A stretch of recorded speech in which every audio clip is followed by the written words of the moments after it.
किसका नेता, किसका चेहरा, किसका बाप, किसका बेटा, कौन लड़ेगा, कि कुछ नहीं। पानी गंदा, टूटी सड़क, हवा जहरीली, यमुना काली, बसों की व्यवस्था नहीं, मोहल्ला क्लिनिक के नाम पर केवल खंडन। ये नीली शर्ट पहनने से वो पाप तो नहीं धुल जाएगा जो पाप आपके खानदान ने की है। अंबेडकर जी के मन में, किसी एक व्यक्ति के मन में विष था तो वो पंडित नेहरू थे। मौलानाओं को, मस्जिदों के, मदरसों के, इनको आप तनख्वाह दे रहे हो, लेकिन मंदिरों को, गुरुद्वारों को, चर्चों को आप कुछ नहीं दे रहे हो। जिस दिन केजरीवाल जेल गए, दिल्ली में एक भी आदमी उनके समर्थन में सड़क पे नहीं निकला। गर्मी की छुट्टी होती थी, एक दिवाली की छुट्टी होती थी, अब पॉल्यूशन की छुट्टी। इस बार तो आम आदमी पार्टी चुनाव हारने जा रही है। ना चुनाव के पहले जा सकते, ना चुनाव के बाद। वो शराब घोटाले के अभियुक्त अब नहीं सहेंगे, बदल के रहेंगे।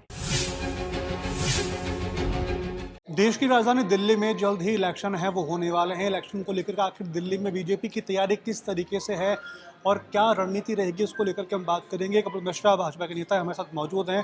सर, सबसे पहले आपका स्वागत है पंजाब केसरी। बहुत बहुत आभार। सर, बात करें, दिल्ली में हर बार चुनाव होते हैं, बीजेपी और आम आदमी पार्टी है, पूरी तैयारी के साथ में प्रचार प्रसार होता है, लेकिन ऐसे क्या कारण होता है कि आम आदमी पार्टी है आगे निकल जाता है? इस बार तो आम आदमी पार्टी चुनाव हारने जा रही है। दिल्ली की विधानसभा में भगवा लहराएगा। दिल्ली की टूटी हुई सड़कें, गंदा पानी, यमुना प्रदूषित, जहरीली हवा, ये दिल्ली की जनता के मुद्दे हैं। और 10 साल में ये समझ में आ जाता है कि कोई आदमी डिलीवर कर सकता है कि नहीं कर सकता। तो लोगों को समझ में आ गया कि यहाँ पे केवल विज्ञापन है, केवल शोर है, लेकिन डिलीवरी नहीं है। और इसलिए दिल्ली के लोग इस बार मन बना चुके हैं। सर, बात करें, हमेशा सीएम फेस को लेकर के आप पार्टी की ओर से सीएम फेस है आगे रखा जाता है, लेकिन बीजेपी की ओर से सीएम फेस है वो नहीं रखा जाता है। आखिर ऐसी क्या रणनीति है, क्यों बीजेपी अपना सीएम फेस है वो आगे नहीं रख पाती? नहीं, एक तो पहली बात तो इस बार तो आम आदमी पार्टी के पास भी सीएम फेस नहीं है। दिल्ली में इस वक्त मुख्यमंत्री आतिशी हैं और केजरीवाल के ऊपर एक सुप्रीम कोर्ट का बंधन लगा हुआ है कि वो मुख्यमंत्री के दफ्तर जा भी नहीं सकते। ना चुनाव के पहले जा सकते, ना चुनाव के बाद। वो शराब घोटाले के अभियुक्त हैं। और जहाँ तक भारतीय जनता पार्टी का सवाल है, भारतीय जनता पार्टी किसी भी राज्य में जहाँ सरकार होती है, वहाँ जो मुख्यमंत्री होते हैं उनका फेस अपने आप ही आ जाता है। अदरवाइज़ हम सामूहिक नेतृत्व के साथ ही जाते हैं और उसके बाद जो जीतता है उनमें से कोई एक व्यक्ति मुख्यमंत्री बनता है। और दिल्ली का ये बहुत बड़ा विषय भी नहीं है। दिल्ली का मेन विषय है कि आयुष्मान योजना दिल्ली में लागू नहीं की गई। दिल्ली में लोगों के राशन कार्ड नहीं बने, पेंशन नहीं मिली, पानी गंदा आ रहा है, बसें है नहीं, सड़कें टूटी हुई हैं। ये दिल्ली की जनता के मुद्दे हैं और इन्हीं मुद्दों पर इस बार चुनाव होगा।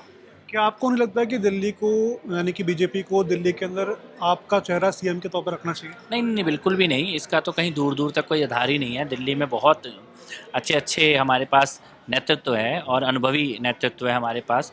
और मुझे ये लगता है कि ये इस वक्त कोई चर्चा का विषय भी नहीं है। हम एक एक सीट पे रणनीति बनाकर इस बार चुनाव के मैदान में उतरे हैं। इसी का परिणाम है कि मनीष सिसोदिया खुद अपनी सीट छोड़कर भागना पड़ा है, जहाँ से वो खुद विधायक होते थे और उनके मॉडल की चर्चा अरविंद केजरीवाल करते थे। उनको खुद अपनी सीट छोड़ के भागना पड़ा है। आतिशी भी सेफ सीट ढूंढ रही थी पर उनको मिली नहीं है। तो इस बार seat to seat Bharatiya Janata party की रणनीति तैयार है और रिजल्ट वाले दिन आप देखेंगे कि जैसा हरियाणा और महाराष्ट्र में हुआ है, एग्जैक्टली उसी प्रकार का परिणाम दिल्ली में आएगा। रणनीति की अगर बात कर ले, संसदीय चुनाव होता है, बीजेपी बढ़त बनाती है, लेकिन विधानसभा चुनाव है, वहाँ आखिर बीजेपी मात क्यों खाती है? नहीं, पिछली बार तो कांग्रेस सरेंडर हो गई थी और इस बार हम उस इक्वेशन के ऊपर डिपेंड ही नहीं करते, क्योंकि एंटी इनकम्बेंसी इतनी ज़्यादा है कि अरविंद केजरीवाल को अपने ही खुद के 30 विधायकों के टिकट काटने पड़े हैं, अपने ही विधायकों की सीटें बदलनी पड़ी हैं। तो ये बताता है कि एक सत्ता विरोधी लहर ये दिल्ली में चल रही है और भारतीय जनता पार्टी का इस वक्त जनता का जो मन है वो परिवर्तन का मन है। लोग बोल रहे हैं कि अब नहीं सहेंगे, बदल के रहेंगे।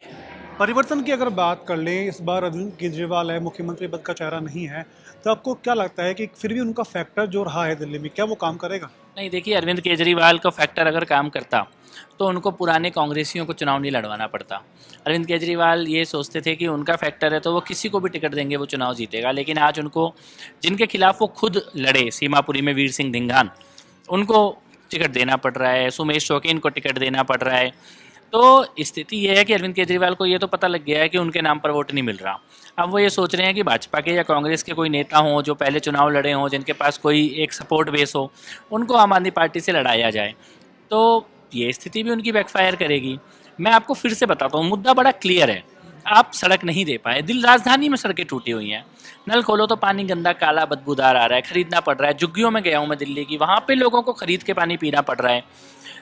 मोहल्ला क्लिनिक लगभग खंडर बन चुकी हैं सारी की सारी।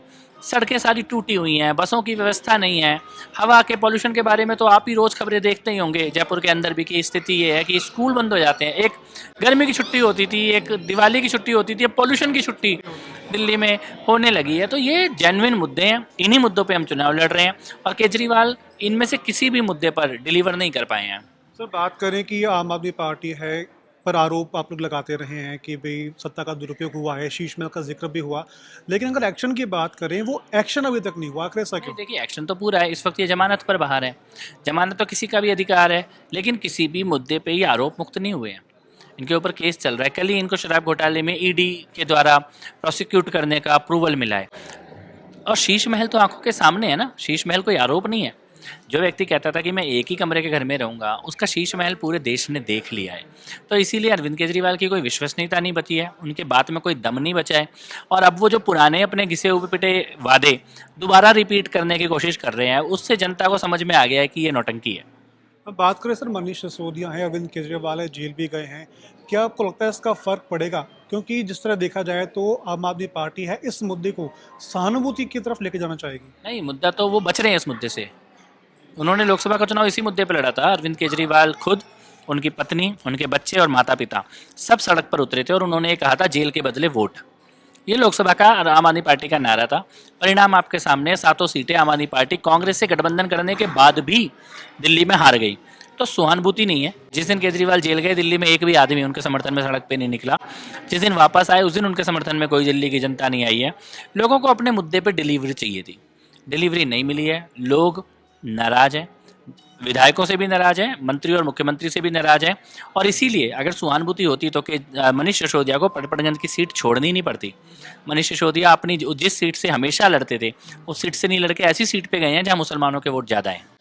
चलिए सर, मान भी लेते हैं कि बीजेपी अगर जीत भी जाती है या फिर टक्कर बराबर देती है, तो फिर आगे किस तरीके का जो सीएम का चेहरा है वो रखा जाएगा? क्योंकि पीएम के फेस पे तो हर बार बीजेपी चुनाव लड़ती है, लेकिन सीएम का फेस है उस पर किस तरह निर्णय होगा? देखिए, सीएम का निर्णय तो राजस्थान में भी आपने देखा है, भारतीय जनता पार्टी में विधायक दल करता है, जीता हुआ जो विधायकों का दल होता है। ये आपके सामने एग्जाम्पल है।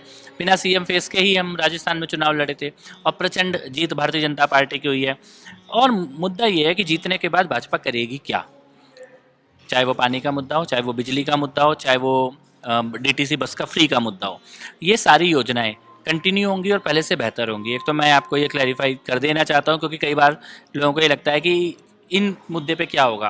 पानी, बिजली, बस, तीनों प्लस आयुष्मान योजना जो दिल्ली को नहीं दी जा रही है, 24 घंटे के अंदर दिल्ली में लागू की जाएगी। और उसके अलावा हमने एक बहुत ऐतिहासिक योजना डिलीवर करके दिखाई है महाराष्ट्र में, मध्य प्रदेश में, हरियाणा में, लाडली योजना। और हमारा घोषणा पत्र आने वाला है। ये 5 ऐतिहासिक योजनाएं, प्रोमिसेस, संकल्प भारतीय जनता पार्टी के, ये लेकर हम मैदान में जाएंगे। सर बात करें, किरण बेदी है, मनोज तिवारी है, दिल्ली में कई तरह के प्रयोग भी हुए, लेकिन जो दिल्ली में मदन लाल खुराना, साहिब सिंह वर्मा, इन लोगों की जो विरासत बीजेपी के पास है, उसका असर है वो कहीं दिख नहीं पा रहा है। नहीं नहीं, पूरी तरह असर दिख रहा है। इस बार आप दिल्ली आइए, मैं आपको निमंत्रण देता हूँ और दिल्ली में इस बार आप असर देखिए।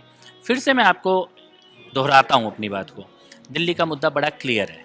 पानी गंदा, टूटी सड़क, हवा जहरीली, यमुना काली, बसों की व्यवस्था नहीं, मोहल्ला क्लिनिक के नाम पर केवल खंडर, ये दिल्ली के मुद्दे हैं। इन्हीं मुद्दों पे भाजपा चुनाव लड़ रही है। हम ध्यान डाइवर्ट होने ही नहीं देंगे इन मुद्दों से। नेता हो, किसका नेता, किसका चेहरा, किसका बाप, किसका बेटा, कौन लड़ेगा, क्या, कुछ नहीं।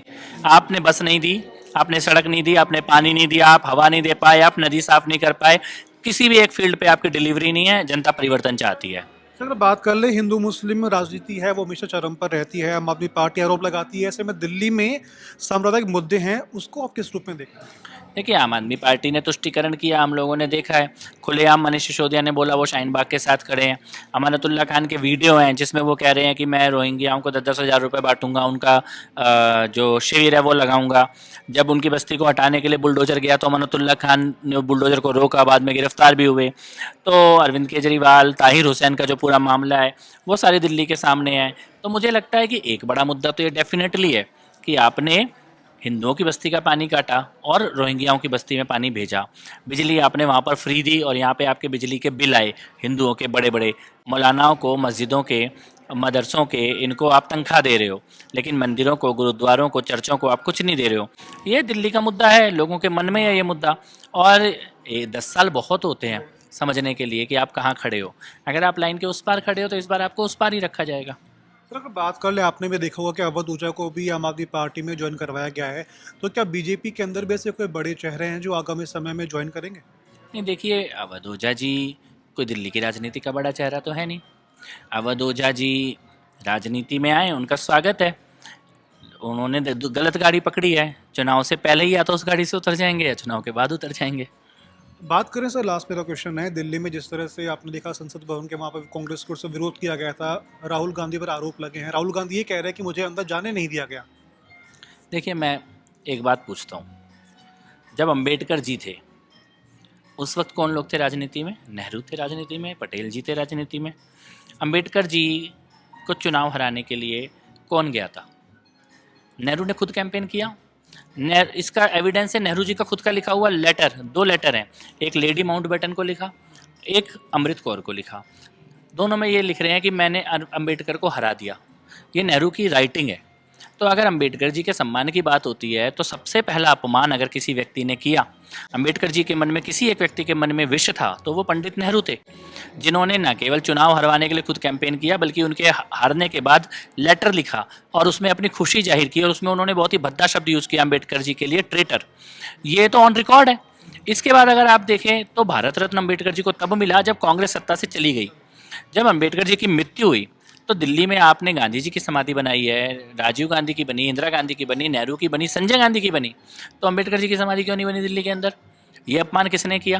भारत रत्न नहीं दिया आपने, समाधि नहीं बनाई आपने, परिनिर्वाण भवन नहीं बनाया आपने, उनको चुनाव हरवाने के लिए कैंपेन किया। तो मुझे लगता है गांधी परिवार को अंबेडकर जी के अपमान के लिए पूरे देश से और खासतौर पर दलित समाज से माफ़ी मांगनी चाहिए। ये नीली शर्ट पहनने से वो पाप तो नहीं धुल जाएगा जो पाप आपके खानदान ने किया है।